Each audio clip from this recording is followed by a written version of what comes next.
So, haven't uploaded a video in a while. This is kind of different than the normal monitor review stuff that started the whole thing. And some of you have subscribed.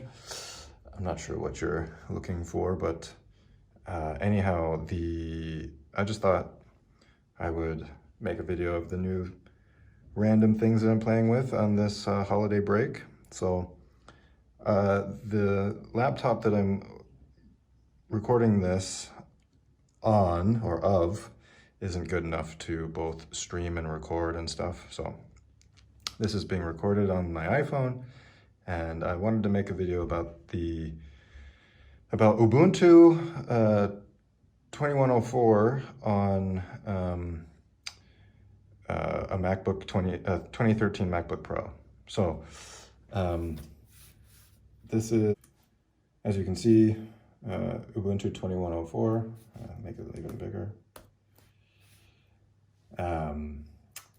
MacBook Pro, etc. So, actually, in a previous install, I disabled the threads, but hyperthreading. But what I have done is upgraded the graphics driver. I forget which version it is, but it's like NVIDIA 440 or so. What that does is it's better than the alternative, better than the internal, or what comes with the installer. It allows you to switch from the NVIDIA driver using the GPU and turning it off and using the Intel one. It reduces heat. It's really great.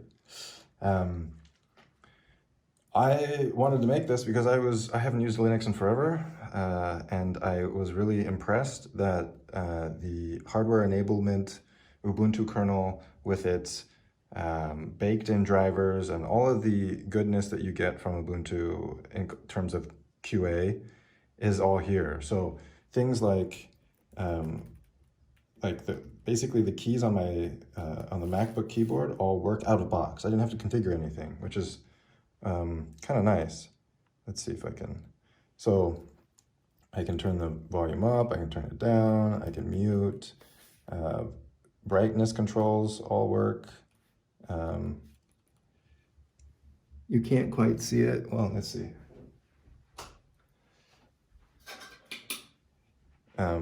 The backlights on the keyboard work. All of this is out of box. And that just goes to show the effort that went into the end user experience of Ubuntu and the team. And it added a bunch of life to this now end of life MacBook. I don't get the latest OS X updates. So I thought, you know what, I already have a work laptop. I have a bunch of iOS devices. Let's just throw Linux on this and see what happens. I've been quite happy. So it's been pretty good. Will it be my daily driver? I don't know. I'm not a fan of GNOME. I mean, GNOME is great, but let's turn on the lights again. GNOME is fine, but it's not the greatest. Fractional scaling on the NVIDIA driver did not work. So switched to the Intel driver, it does work.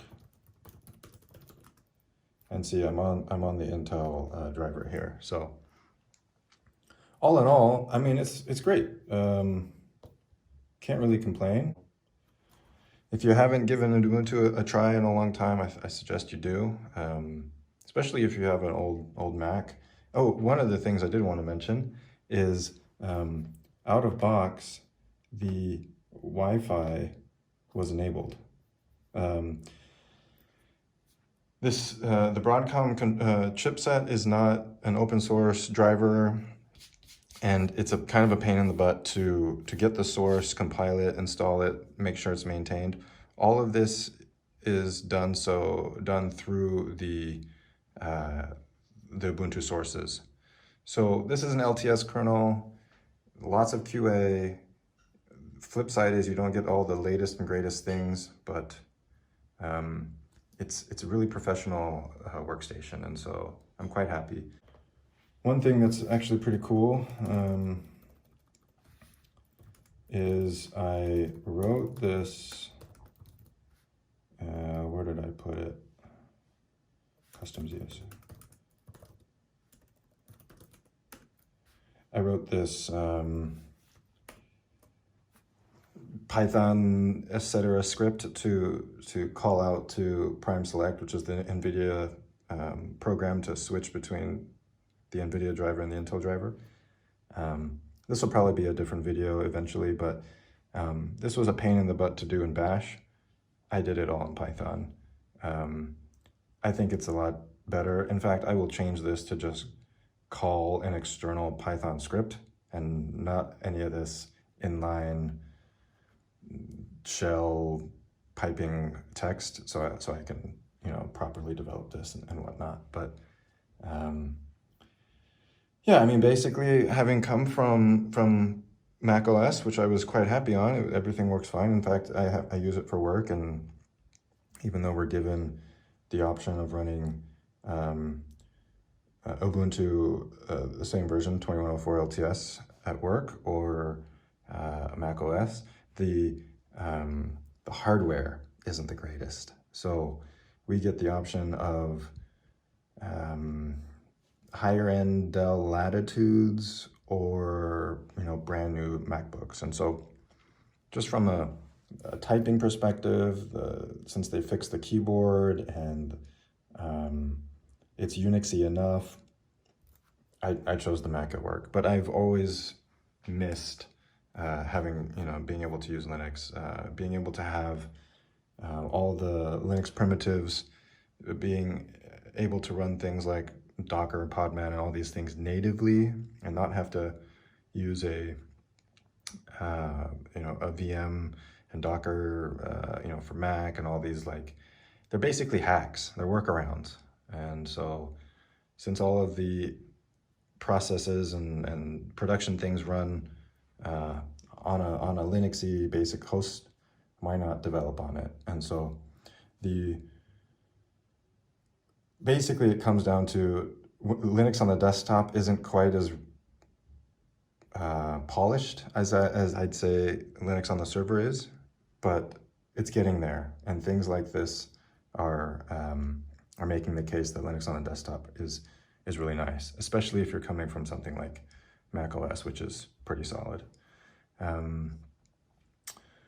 So yeah, that's basically that. I will try out Regolith, which is like a more user-friendly i3 here. I will install that. I'll add the PPA and install that.